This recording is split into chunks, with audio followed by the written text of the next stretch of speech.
Welcome to the land of game names with gratuitous subtitles, breastplates of minor fortitude, and playtimes longer than a Victorian's life expectancy. Saddle up your horse armour, it's the best RPGs on PC. If you like this, then subscribe for more. It'd be very hard to talk about Diablo 3 without mentioning the L word, but we'll try. Blizzard's 2012 Gorefest is a highly distilled vision of RPG gaming. Light on dialogue, heavy on dungeon crawling and leveling up, and filled with enemies who burst apart like piñatas filled with stuff you can pick up and use at the slightest provocation. Stuff that will make you stronger if you equip it and attach crystals. Stuff of varying levels of rarity, which, no, it's no good. Loot. Loot, loot, loot. It's a game about loot. That's better. You've probably heard of The Witcher 3 Wild Hunt. It's that game that everyone's been banging on about since 2015 as one of those all-time greats in the fields of sword-wielding, dialogue choosing, view-admiring, supernatural detective work, and Gwent rage-quitting.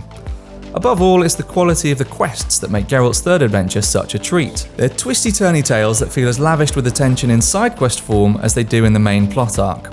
Masterful stuff from CD Projekt Red.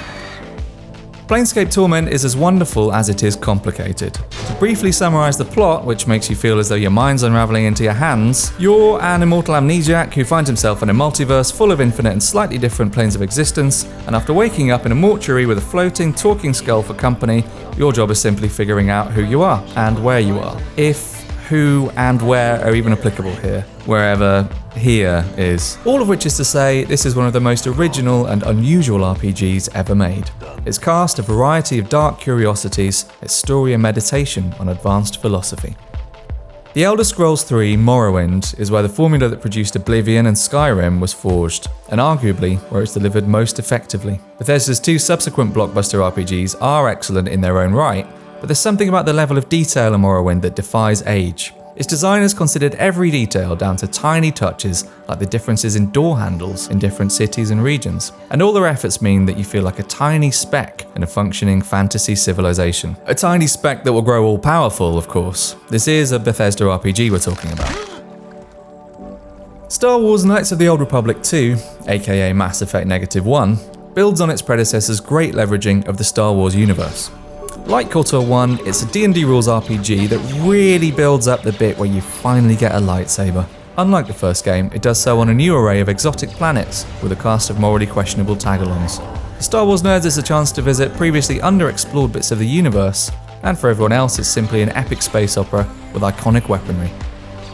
Listen, Bella and Edward, it's not all about you, you know. Vampires were cool long before you simpered and pouted your way onto the scene. Alright, not long before, but Vampire the Masquerade Bloodlines and all those subtitles did arrive in 2004, a year before Stephanie Meyer started peddling her wares. Built on the Source engine and arriving just milliseconds after Half-Life 2, Bloodlines suffered early teething problems, but offered a remarkable portal into a world of city-dwelling bloodsuckers that exists just beyond our own reality.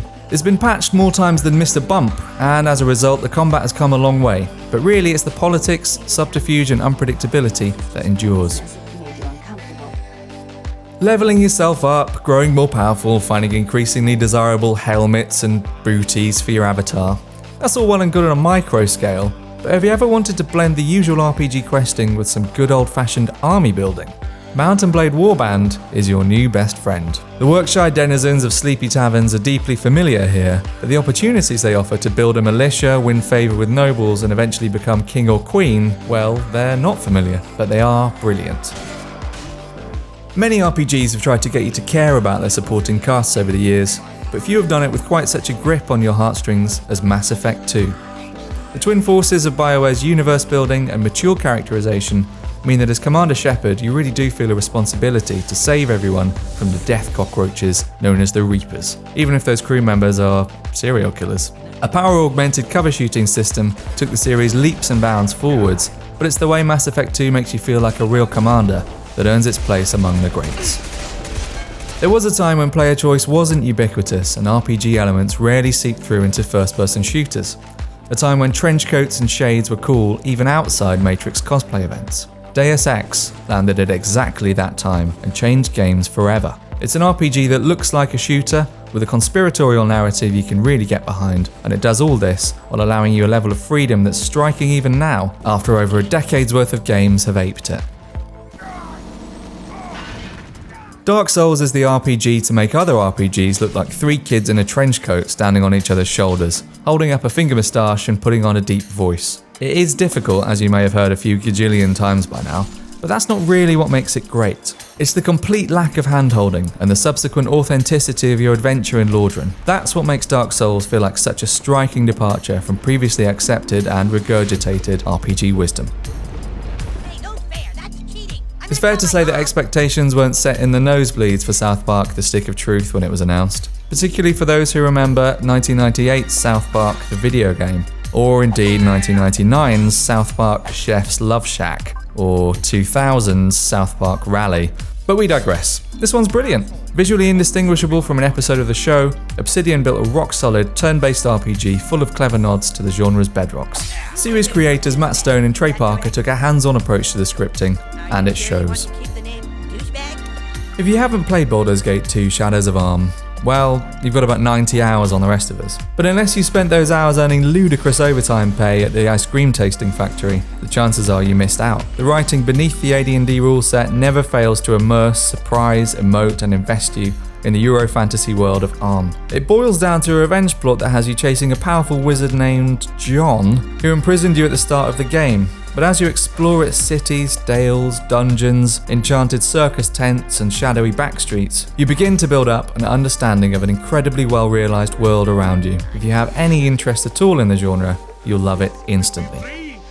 Have we missed your favourite way to arbitrarily increase the numbers that hold abstract relationships with your in-game avatar's ability to perform certain actions with a higher level of proficiency? Why not send us a death threat? Oh, and don't forget to like and subscribe while you're at it.